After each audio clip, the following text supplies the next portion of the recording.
ഇവിടെ ഒരു പെൺകുട്ടി മെക്സിക്കോയിലെ തൻ്റെ കുടുംബത്തോടൊപ്പമുള്ള ലൈഫെല്ലാം മടുത്തതും തൻ്റെ ഇഷ്ടത്തിന് ന്യൂയോർക്കിൽ പോയി ജീവിക്കാൻ വേണ്ടി പൈസ ഉണ്ടാക്കാനായി തീരുമാനിക്കുന്നു. അതിനായി അവൾ വീട്ടിലെ ജോലിക്കാരനെ സെഡ്യൂസ് ചെയ്ത് അവന് കിട്ടുന്ന പൈസയെല്ലാം അടിച്ചു മാറ്റുന്നു.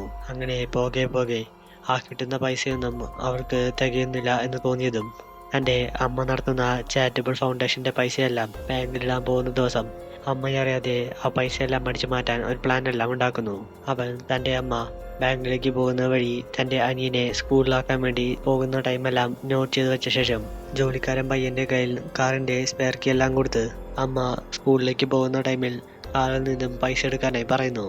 അങ്ങനെ അവർ പ്ലാൻ ചെയ്ത പ്രകാരം അമ്മ ഡേ കെയറിൽ പോയ സമയം നോക്കി കാറിൽ നിന്നും സ്പെയർ കീ യൂസ് ചെയ്ത് പൈസ എടുക്കാൻ വേണ്ടി നോക്കിയതും കൃത്യസമയം തന്നെ തൊട്ടപ്പുറത്തുള്ള ചർച്ചിൽ മണിയടിക്കുന്ന ശബ്ദം കേട്ട് താൻ ചെയ്യുന്ന ഈ കാര്യത്തിൽ കുറ്റബോധം തോന്നിയ പയ്യൻ വേഗം തന്നെ കുറ്റമേറ്റ് പറയാനായി ചർച്ചിലേക്ക് പോകുന്നു.